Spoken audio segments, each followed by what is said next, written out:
IAS ఐపీఎస్లకు ISB Hyderabad అటువంటి పెద్ద business స్కూళ్ళల్లో పాఠాలు చెప్పిన ఏపీ సీఎం చంద్రబాబు సారు ఇవాళ సర్కార్ బల్లె పిల్లలకు సైన్స్ టీచర్ లెక్క పాఠాలు చెప్పిండు. వనరులు అంటే ఏంటి అని రాజు వాళ్ళ అమ్మని అడిగాడు. అడిగినప్పుడు వాళ్ళ అమ్మ చెప్పింది ఏం చెప్పిందంటే, మన అవసరాలు సంతృప్తి పరచడానికి ఉపయోగపడేది ఏదైనా సరే అది ఏమంటారు, వనరులు అంటారు.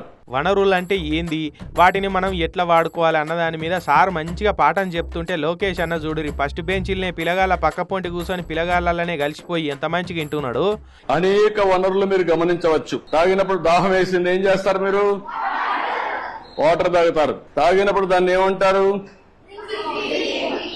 మీ పాఠశాల అయిపోయింది ఇంటికి పోవాలి, దేంట్లో పోతారు మీరు, బస్సులో పోతారు, దాన్ని ఏమంటాం, వనరులు అంటాం. ఇక ఇట్లా పాఠం చెప్పుడు అయిపోయినాక అందరు ఇట్లా చదువుకొని పోవడే కాదు, రాజకీయాలకు వచ్చి సమాజాన్ని మార్చాలి.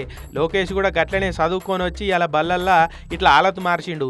మీ అందరి కోసం తల్లికి వందనం అనే పథకం పెట్టించిండు నాతోటి అని చెప్పుకరాబట్టిండు. చాలా సంతోషంగా ఉంది సార్ మీతో కలిసినందుకు. సంతోషం అమ్మా, మీ పిల్లలందరూ బాగుపడాలి, పైకి రావాలి.